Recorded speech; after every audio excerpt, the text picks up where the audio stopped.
adjustments. The 2 hits he's gotten in this ballgame. Well, the home run was a slider, and that hit him.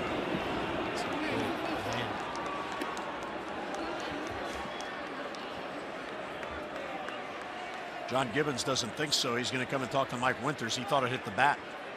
Take a look. This fastball gets away. It may have hit the knob, but it might have pinched his finger in there as well.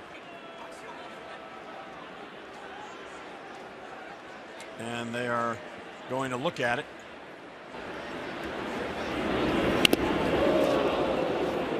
It sounded nasty. Now, the question is, how are you going to tell at that speed if that actually hit his little finger? Right. I mean, unless they have freeze frame. And they do. Well, it looks hit like the knob first, but it might have. Yeah, they might bring it back. Right. The manager can't challenge here because it's the 8th inning, but he can request, hey guys, can you go look at that? Yeah. So it's a challenge without a challenge. But Mike Winters, veteran umpire, he's over there with Andy Fletcher, listening into New York.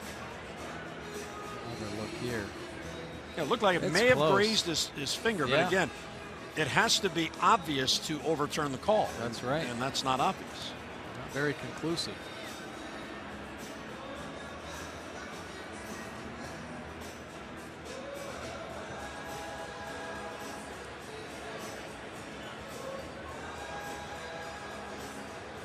Look, we've seen a couple fastballs get away. One from Bud Morris.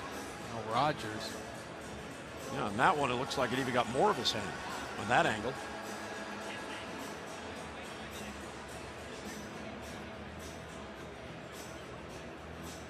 Richie Mancells came out to check on Schoop to make sure that he was okay. It was a long time. They must be trying to slow it down to see if it actually did hit any part of Jonathan's hand. Right. So close, so hard to tell.